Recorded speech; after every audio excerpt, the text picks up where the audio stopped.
కైలాసంలోనే ఉన్నాము, మనం శంకరమఠంలో ఉన్నామంటే శివ సాన్నిధ్యంలోనే ఉన్నాము. అందుకని శివానంద లహరిలో చెప్తారు, సారూప్యం తవ పూజనే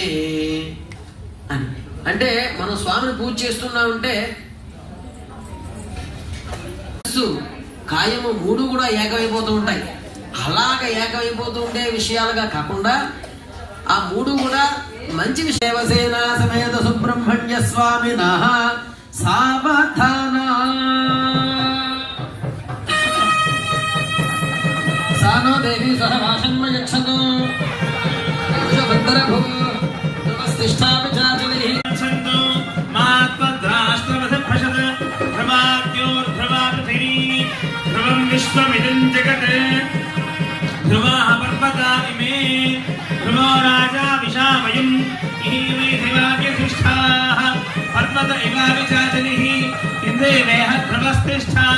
యః రాష్ట్రముధారయ అభితిష్ఠ ప్రరంజలః అపరేహ ఇంద్రయత్రః అపః క్షేత్రాణి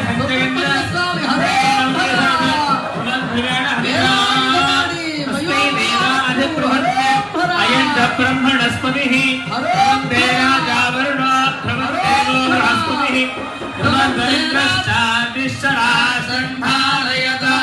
ధ్రువంతే రాజా వరుణో ధ్రువందేవో బృహస్పతిః ధ్రువంతరింద్రశ్చాదిశ్చరా సావధాన శుభలగ్నే సావధాన శ్రీవల్లీ దేవసేనా సమేత సుబ్రహ్మణ్య స్వామినః సావధాన అంధోధ్వర్యుః అధ్వర్యుః స్యాద్రక్షాగోసి రక్షాగోసి యజ్ఞం యజ్ఞగో హన్యుః హన్యుర్హిరణ్యం హిరణ్యముపాస్య ఉపాస్య జుహోతి ఉపాస్యేత్యుపాస్య జుహోత్యగ్నివతి అగ్నివత్యేవ అగ్నివతీత్యగ్నివతి ఏవ జుహోతి జుహోతినా నాంధః అంధోసి రక్షాగోసి ఘ్నంతి ఘ్నంతి జిఘర్మనసా మనసాభిగచ్చతి అభిగచ్చతి తత్ అభిగచ్చతి ఇతి పరి ఆప్యై